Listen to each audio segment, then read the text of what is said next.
Our next guest is far too young to have spent 6 years starring on a show about cougars. From the hot comedy Cougar Town, please welcome the equally hot Busy Phillips.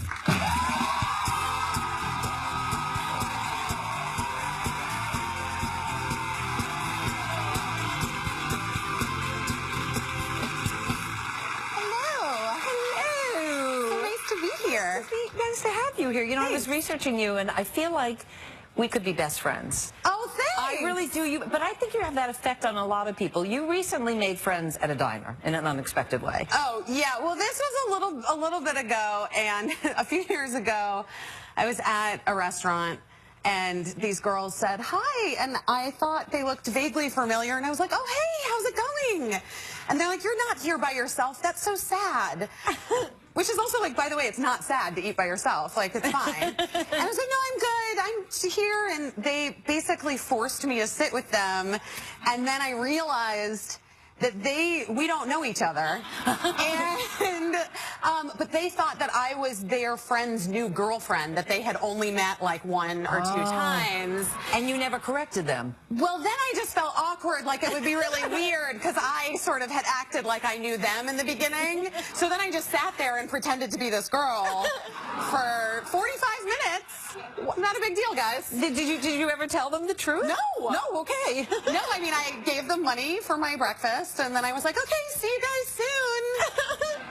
And I left. I could see myself doing that, because I'm a little off, and you're clearly a little off. So, right now, you're in New York. You're obsessing about long underwear and some heavy coat that you bought to make the trip here? No, here's the thing. Los Angeles is very warm. Yes. And I don't come here when it's cold, ever. And so my husband and I, we have 2 girls, and we left our little ladies at home, and we were going to have this like fun weekend in the city, and I'm doing some press, and we realized, oh no, we're going to freeze.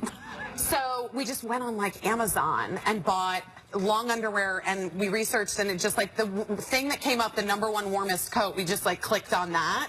And I have to say, it's like it's been all right, you know. Oh yeah, if you got long underwear and gloves and the whole thing. I know, but then I get everywhere and I'm sweating. Because it's too hot. I don't understand how people do it. How do you do it? Well, I don't think we go to the extreme that you went to. I mean, I don't even own long underwear, like, and I manage. A little bit, it feels like I'm ready for the Arctic. Yeah, exactly. But I understand you're doing something with that coat. You're going to have it on a timeshare? Oh, yeah. Well, my best friend, Emily, works in advertising, and so she travels to Chicago and some colder places from Los Angeles for business, and she doesn't have a warm coat either, so we're just time-sharing the coat. Oh, so when she goes cold, she gets it, then because you don't need it in LA. No. I'm never going to wear that coat again, so when Emily goes for business, she'll use it. And then if anyone's in LA, really, anyone, and they want to borrow it, they can call me. Well, your friends from the restaurant, clearly. They could go borrow it if they wanted to. It's kind of how I am, yeah. But I noticed on Instagram that you did take a warm weather vacation to the Maldives.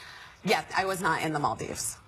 Well, you said you're in the Maldives. No, I know, but I was with my friend who's also an actress, Michelle Williams. Oh, she's lovely. And we were talking, and she's like, I would love to be able to Instagram this picture, but I don't want people knowing where we are on vacation, because no one wants a paparazzi photo in their bikini. Yeah, right. You know?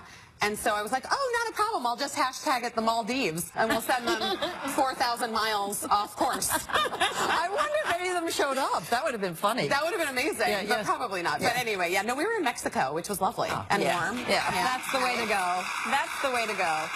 You're also very close with your co-star, Courtney Cox, who we love, her so love. I mean, you grew up, you loved Friends? Yes, I love Friends. My kids, who are in their early 20s, they love Friends. My 6-year-old daughter, as a famous, your favorite character to school, went as Rachel from Friends. You're kidding. She's 6. Wow, and we love Friends so much in our house. So what was it like when you discovered, my God, I'm now Monica's friend? And it was a little surreal, right? It was surreal. Yeah, when I was auditioning for the show, Courtney was in the room as a producer, not as an actor, so I read with the casting director. So the first time I read with Courtney was after I had gotten the job, and I'm really grateful for that, because I think it would have just been too much for me as a fan of hers to read against her, you know? But she's such a wonderful person, and she's so warm, and really makes it so easy to be with her and to act against her, and I just love her so much. Yeah, and she's another person that could see being best friends with, clearly. She's got that kind of personality. Yeah, and I know that she throws parties on Sundays a lot for her buddies. She has these like open house Sundays where it's kind of just anyone you want to go out to the beach and have food and hang out, and it's really fantastic. Is she neat like Monica? Yeah. She is? Oh, yeah. And she'll be on set, like, she'll straighten things on set. She was like, I don't like the way this looks. Like, she's very that. I think they got that from her. And you clearly are the other way, because you're kind of a borderline hoarder, right? Is that correct? I don't think it's a borderline. You are? Because I'm sort of bad that way, too. You are? Oh, yeah. Yeah, I don't know that I hoard stuff, but I don't put stuff neatly away. And then I don't want to take on the dealing of it, you know. Yeah. I can't, it's too much for me. I know it's too much for me, too. Yeah. I just hired an organizer. Actually, someone gave me for Christmas, who knows me very well, an organizer. And she came to my house and, like, pulled everything out. The problem for me is, like, I keep every drawing my kid me does. too. I mean, I'm getting rid of all that stuff. Okay, that's going. How impressive is that? That's a lot. I mean, that's like kudos to you. Kudos to Disney. Thank you. That's an entire room of stuff that I just gave away. Speaking of going away, final episode shot of Cougar Town. Is it going to be hard to say goodbye? It was hard to say goodbye. We finished shooting right before the holidays, and you know, we had such a good experience on that show. And obviously, as we said, you know, Courtney and I are such good friends, but really we all are. We all went on vacation earlier this year together. We just really like hanging out, and I'm gonna miss my buddies, but the show's great. I love the way that it ended, and it's in, you know, it's going to be in syndication, and you can keep watching it, and guys. your friends will be your friends, even when the show goes. Such a pleasure to have you here. Thank you so much. Nice to meet you. Pleasure to meet you too. Cougar Town airs Tuesday nights at 10:30 on TBS. We will be right back.